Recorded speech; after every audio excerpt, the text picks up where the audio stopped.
Sarah, what does this all mean, especially for these social media companies, given the President Trump's presence in these social media arenas has been so big? What would a removal of his content mean?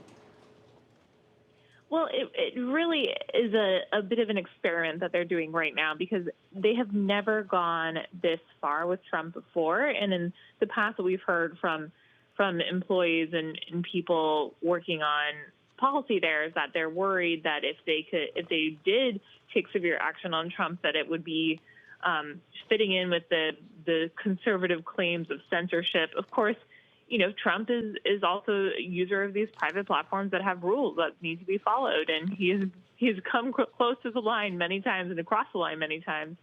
And now I think that now that they have seen there's a Democratic administration coming in, they are a little bit more confident in what they're doing with Trump, and also are getting a lot of pressure from their employees to do something. Everyone is looking at what's happening with the riots, their violence, it's scary. It's something that they can do something about because they can try to prevent the incitement of this action on their platforms.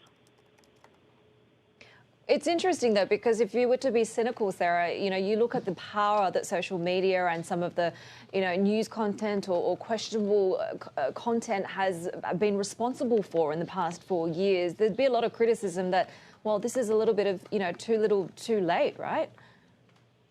Oh, absolutely. I mean, they could have done this years ago, right? They could have done this during, the Muslim ban. They could have done it during. There's so many different instances where people have called on Twitter and on Facebook to limit Trump, and they haven't done it, in part because he was in power. And now that he's losing power, they are cynically. I think that's why it's a little easier for them to take the plunge.